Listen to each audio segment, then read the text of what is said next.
In Iran, the body of martyred President Ibrahim Raisi was buried in the mausoleum of Imam Reza, peace be upon him, the 8th Shiite Imam in Mashad, northeastern Iran.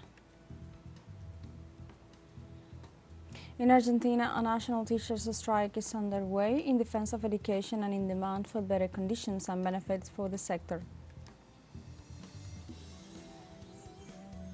And in Russia, President Vladimir Putin authorized the use of United States property in the country as compensation for damages caused by the seizure of Russian assets in the North American nation.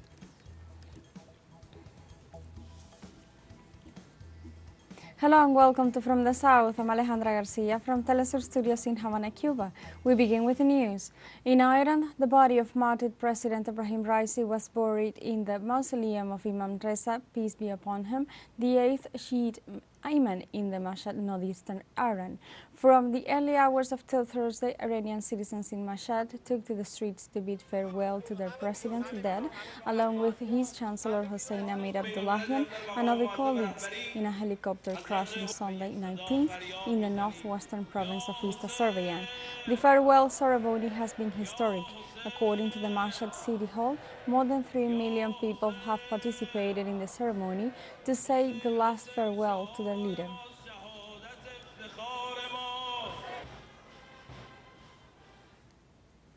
Early on Thursday, Iranians went out into the streets of the city of Mashad to give their last farewell to their late President Ibrahim Raisi, Foreign Minister Hossein Amir Abdullahian, and the other companions who died in the helicopter accident.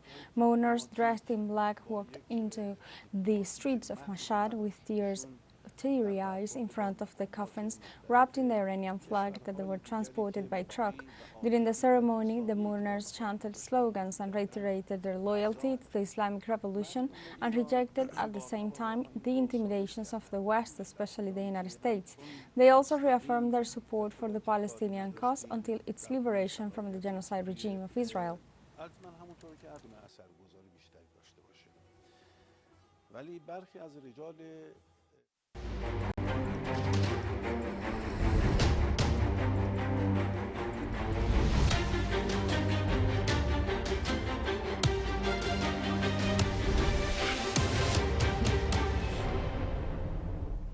In Palestine, Israeli occupation forces withdrew from Jenin after besieging the West Bank city for 48 hours and killing 12 people, including 4 minors.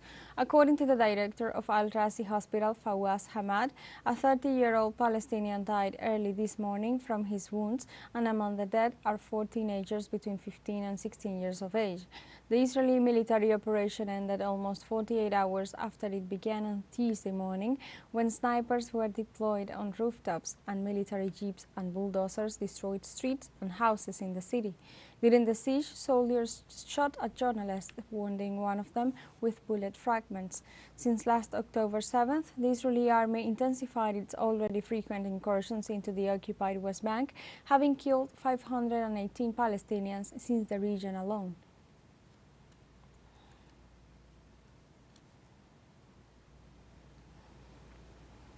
Meanwhile, intense Israeli bombardments on the Gaza Strip have claimed the lives of dozens of civilians, while the occupation army advances with its land operation in neighborhoods of Rafah. Wafa news agency reported that 8 people were killed, most of them children and women, while several others were seriously injured after an Israeli attack on a house in the Nusayrat camp in the center of the Palestinian enclave. On the other hand, 16 people were murdered, among them 10 children, after the bombing of a house in Al-Darash neighborhood in the center of Gaza City. In parallel, the Zionist army advances with its ground operation in Rafah neighborhoods, while the UNRWA agency announced the suspension of food deliveries in the locality due to the insecurity.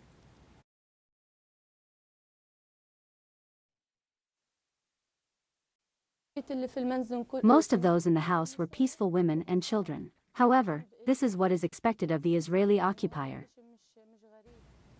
The Israeli siege in Palestine is killing hundreds of people every day, but not only humans are in danger during this genocide that the whole international community is witnessing.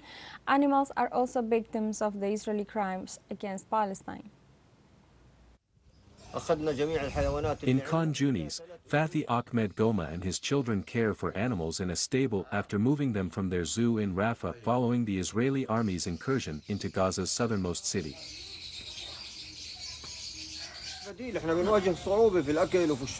We are facing difficulty in finding food and water for the animals and birds. We provide them with whatever food and water we have in order to keep them alive and preserve them. Unfortunately, food is not readily available for either the animals or the birds. Goma appeals to Israeli authorities to facilitate the evacuation of 3 lions that remain without food and water in Rafah Zoo. We've moved all the animals we had, except for 3 big lions that remain there. I ran out of time and couldn't move them. If we're unable to get them out within a week to 10 days, they're certainly going to die, as they'll be left with no food or water. I am appealing to the Israeli authorities. These animals have no connection to terrorism. My only request is for their assistance in coordinating with UNRWA or the International Committee of the Red Cross, enabling me to relocate the remaining 3 lions to my current location. Goma has been forced to release other animals from the zoo, including some dogs, hawks and eagles, a few pigeons and ornamental birds. Goma has also lost several animals as a result of the siege. In the war, I lost 3 lion cubs, 5 monkeys, a newborn monkey, and 9 squirrels. Sadly, the invasion and siege of Palestine does not appear to be ending anytime soon, as Prime Minister Benjamin Netanyahu continues to ignore international calls to stop the genocide and as the death toll continues to rise. In Spain, the Governing Council of the University of Barcelona decided not to establish new agreements with Israeli institutions and to immediately break current ties with the University of Tel Aviv. According to the management of the university, the decision will hold until a situation of absolute peace and respect for human rights in the Gaza Strip is warranted. The measure also suspends all agreements with companies linked to the conflict and requests the European Union to immediately block the participation of Israeli institutions in all projects financed with European funds. Furthermore, the Council assured that until this demand is met, the University of Barcelona will not participate in any academic or institutional event in which Israeli institutions are involved.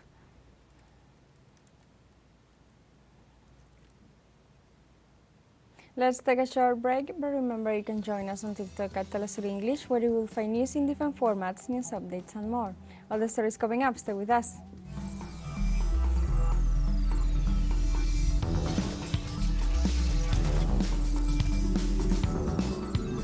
Welcome back. In Argentina, a national teachers' strike is underway in defense of education and in demand for better conditions and benefits for the sector. On National Education Workers' Day, several teachers' unions have called for a mobilization to the National Congress to demand education funding parities and to reject the significant cuts made by the government of Javier Milei.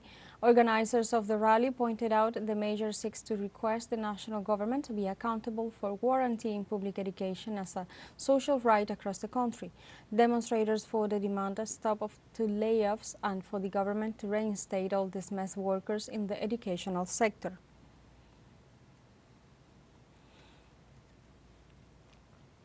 Likewise, the Argentine Judicial Union began a day of protest against the policies of the government of Javier Milei. The union stated that the mobilization's goal is to defend the collective bargaining processes, demand an immediate salary recomposition, and condemned the anti-democratic and unconstitutional abuses in some provinces, such as Rio Negro and Mendoza. In addition, demonstrators also rejected a legislative reform promoted by the Superior Court of Justice of Rio Negro, which intends to restrict workers' rights and reduce union representation.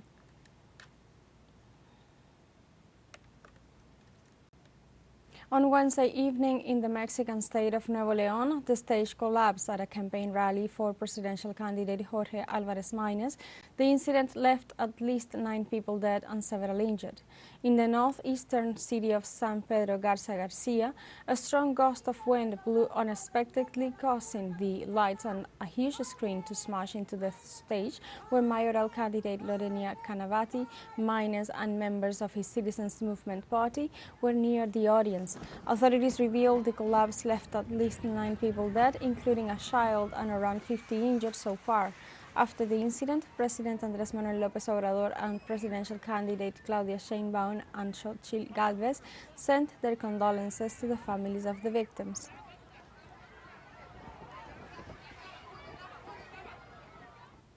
Presidential candidate Maynes shares his view regarding the incident. I saw a lot of fallen trees, and such a short time later there is not even a storm or rain. You see how the city is, it is really atypical what happened. I trust that the mayor, the governor, the state civil protection, as they are responsible, will investigate whether these civil protection licenses were exhaustive, and I believe that there should also be absolute transparency in this regard. They were moments of great uncertainty, and we are still living moments of great uncertainty and concern because it is a tragedy that the people who came to live a day of celebration, of joy with us, with the group, are now victims of this tragedy.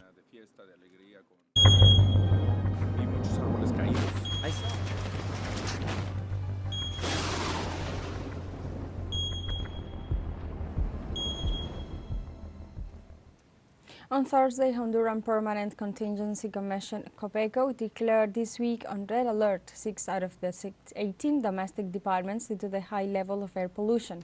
Director of COPECO's Atmospheric Affairs, Francisco Argueñal, detailed that the red alert was for Francisco Morazán, Comayagua, Cortes, Atlántida, Colón, and Olancho. He warned that this situation will maintain as long as drought persists. Meanwhile, the National Forest Conservation and Forest Development ICF stated wildfires, droughts, and other environmental factors led to such pollution. Thus, Hondurans returned to teleworking and using face masks this week. However, in spite of measures, healthcare centers have reported a recent upsurge of respiratory cases. On Thursday, President of Honduras, Xiomara Castro, made statements on the environmental emergency at a meeting with the National Council of Defense and Security in the Mosquitia forests. Para nosotros It is crucial for us to inform the people that this morning we've met with the National Council of Defense and Security in the face of the climate crisis, but particularly the crisis that is in the Banana River Biosphere, a World Heritage Site. We have a final short break coming up, but before we invite you to join our WhatsApp community for our English-speaking audience, you can scan the QR code on screen to join directly and share the link to reach more people. Constant news coverage of Latin America and the Caribbean, as well as the rest of the world. Stay connected and informed with teleSUR. Final short break. Don't go away.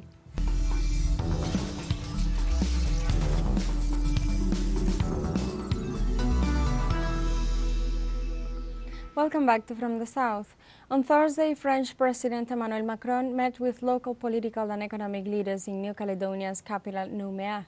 The president's visit is aimed at finding ways to end more than a week of looting, arson, and clashes that have left 6 people dead and hundreds of injured in the Pacific territory. The crisis erupted on Monday, May 13th, following a constitutional revision promoted by Macron government, which has already been endorsed by the National Assembly to expand the New Caledonian electoral census. Despite the important independence movement in the archipelago, the no to separation from France has prevailed in 3 referendums.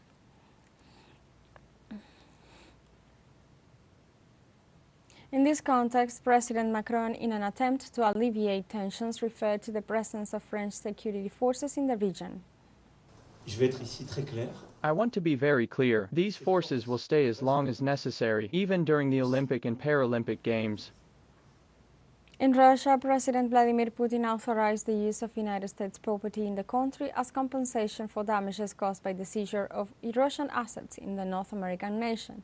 In this sense, the decree signed on Thursday allows owners to file lawsuits before the Russian courts for illegal confiscation of their property. In the document, real estate, personal property, securities, shares, and rights are also listed as potential U.S.-owned assets liable for seizure. If the court admits the lawsuit, the Foreign Investment Control Commission will have to provide a list of U.S. properties in Russia and identify those that can be used for compensation according to the principle of proportionality. With the measure, the Russian government seeks to compensate the damages caused to its nationals by the restrictions of Joe Biden's administration.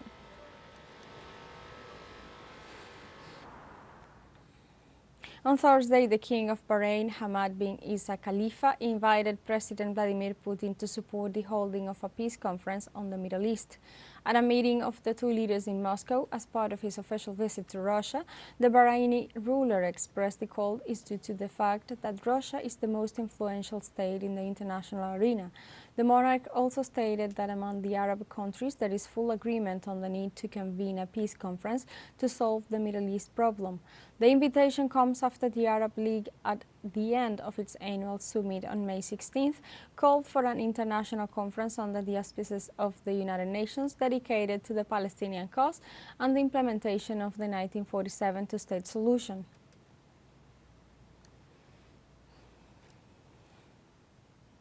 On Thursday, President-elect General Mohammad Idris Deby Itno, head of Chad's military junta for the past 3 years, sworn in as president. Deby Itno officially won 61% of the votes in the May 6th polls over the 43% of his closest challenger, Prime Minister Success Masra, in a context in which around 76% of the electorate participated. It should be noted that he had previously been proclaimed transitional president in April 2021 by a board of 15 generals. Thus, the inauguration marks the end of 3 years of military rule in the African nation. Precisely, Chad is one of the poorest countries on the planet, in addition to being the last military presence of France in the Sahel region, with a total of 1,000 French troops.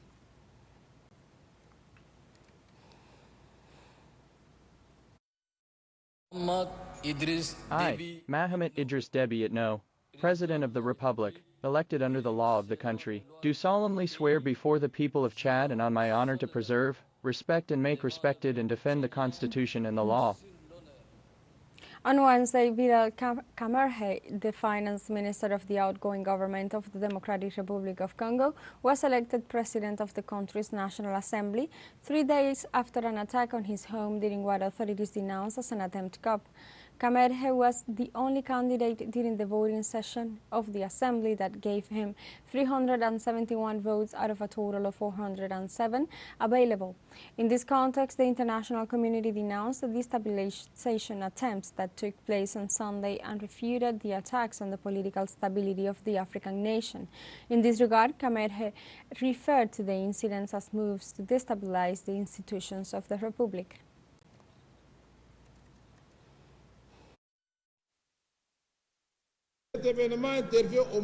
This event comes at a time when the enemies of democracy have acted criminally against our state, sowing in the east and now in the west a river of blood and predatory adventure that has gone on for far too long, and to which we are determined to put an end.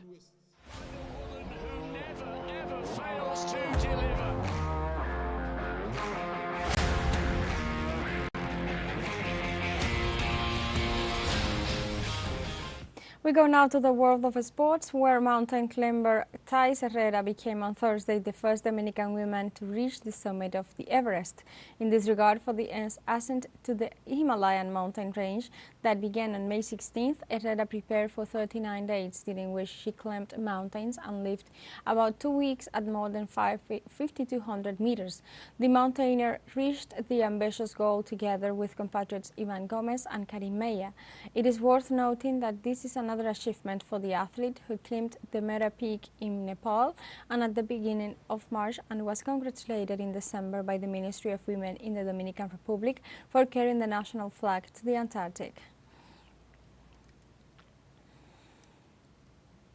We move on to the NBA basketball, where the first game of the best of 7 series between the Minnesota Timberwolves and the Dallas Mavericks was played. In this sense, the Dallas team won the first match of the Western Conference playoffs with a final score of 108 to 105. Precisely playing at home in Target Center stadiums, Minnesota was unable to materialize in the second half after leading in the first 2 periods, with the Mavericks secure a comeback victory led by Serbian player Luka Doncic and Australian-born Kyrie Irving, who scored a combined 63 points. On the other hand, Anthony Edwards led the way by the Timberwolves with 19 points and 11 rebounds.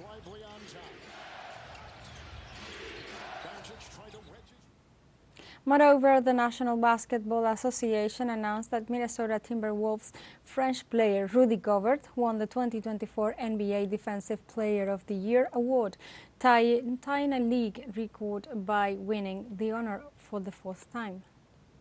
Just really grateful. You know, obviously it's been a crazy 48 hours. Try to realize everything that's happening, but at the same time, I'm so focused on what we are doing right now that yeah, it's kind of like I'm enjoying every day as it comes. But yeah, a lot of gratitude. You know, it's been a process, obviously. We have come to the end of this news brief, but you can find these and many other stories on our website at telesurenglish.net and join us on social media: Facebook, X, Instagram, Telegram and TikTok. For Telesur English, I'm Alejandra Garcia. Thank you for watching.